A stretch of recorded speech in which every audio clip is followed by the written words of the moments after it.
Good morning, everybody. Today is Wednesday, May 31st. This is Western Medicine Exposed. I'm Dr. Sanders. I thought today we could talk about one of the more popular drugs out there, the statin drugs, which are Lipitor, Crestor, Zocor, Pravachol, and an old one called Mevacor, which I don't think a whole lot of people are on anymore.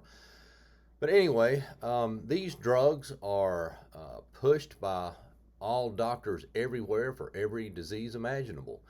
And I wanted to just review those for you and let everybody kind of know the real details on what those drugs are about. So, these drugs are for cholesterol lowering.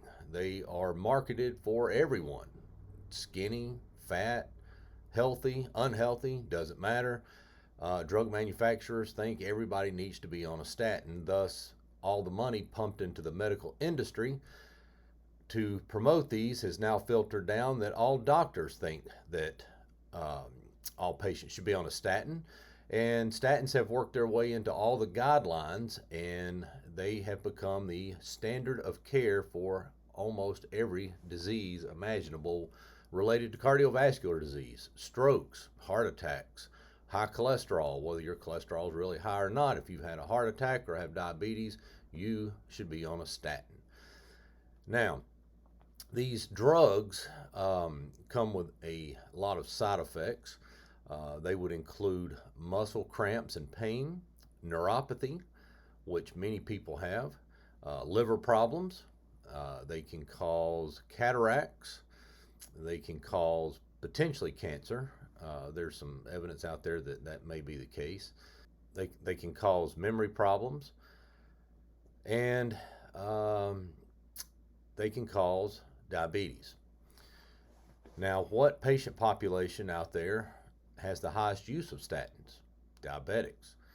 How many people that have diabetes that's on a statin had their doctor tell them that statins increase the risk of diabetes or potentially make your diabetes worse? Probably not many. There are numbers that you look at when you're doing studies on drugs. Those numbers are absolute risk reduction and relative risk reduction. The relative risk reduction is the percentage of decrease in a particular problem if you're on a particular intervention. Absolute risk reduction is what it sounds like. It's just the absolute number that your risk goes down. For instance, if you had a risk of dying of a particular disease you had and your risk was 0.2%, if you took a particular drug and it dropped your risk of dying to 0.1%, your relative risk reduction is 50%. And that sounds awesome. But your absolute risk reduction is actually only a tenth of a percent, which is not good at all. When drug companies, big pharma, when they market these drugs and the drug reps come around to your office, they always tout the relative risk reduction. Why? Because it's a much bigger number and it sounds way better than what the actual benefit is. So if you were going to take a drug that caused you to have cataracts and potentially depression or memory problems or muscle pain, liver problems, diabetes, and your absolute risk reduction only went down by a tenth of a percent, would you take it? Probably not. Now, that's not the actual case for these drugs. Now, their absolute risk reduction is a hair better. I think in a meta-analysis that looked at statins, which is a study that takes all these big trials and they put them into one study, the absolute risk reduction of death was about 0.8%. That's right, 0.8, which is 8 tenths of a percent. The risk of having a heart attack, if I'm remembering this right, was around 1.4%.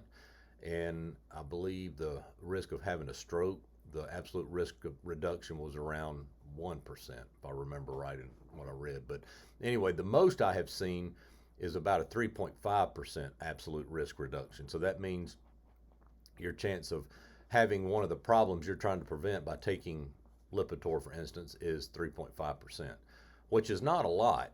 And when you look at all the side effects that's potentially caused by these statin drugs, are you really doing yourself any favors? And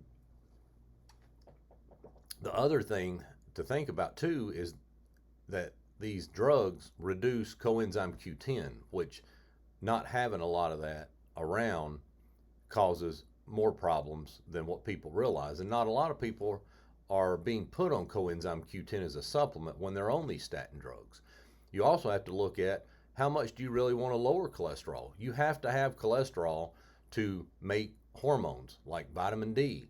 Your cell walls have to have cholesterol to be able to function properly. So there's a lot of issues that goes into this, and I'm sure most people out there aren't told any of these. You're just told that your cholesterol's high, you need a statin.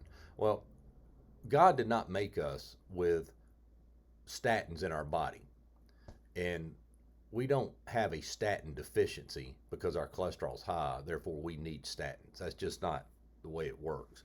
So I am of the opinion that not everybody needs a statin.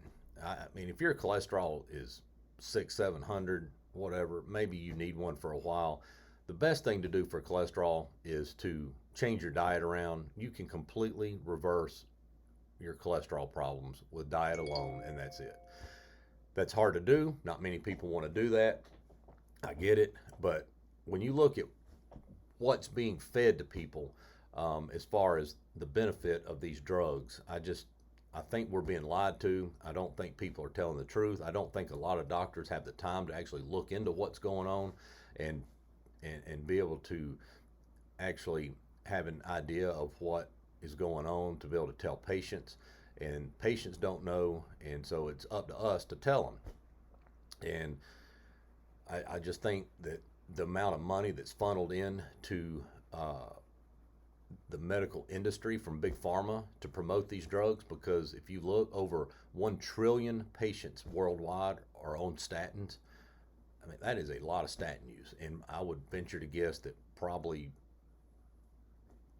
I don't know, maybe half, 3/4 don't really need it, but that's what happens. And so I just wanted to let y'all know kind of where the medical industry is on statins and some of the hoodooing they do by promoting these using relative risk reduction and not absolute risk reduction. These drugs may not be as good for you as what you're being told, and there are other ways to lower your cholesterol without taking all this medications and various things that you probably don't need. Anyway, hope this was helpful. We'll be doing more of these. I'm trying to get information out there about the medical industry that people probably don't know. And again, comment if you have any ideas of things that you would like to hear about. And I will see y'all next time on Western Medicine Exposed. Thanks a lot.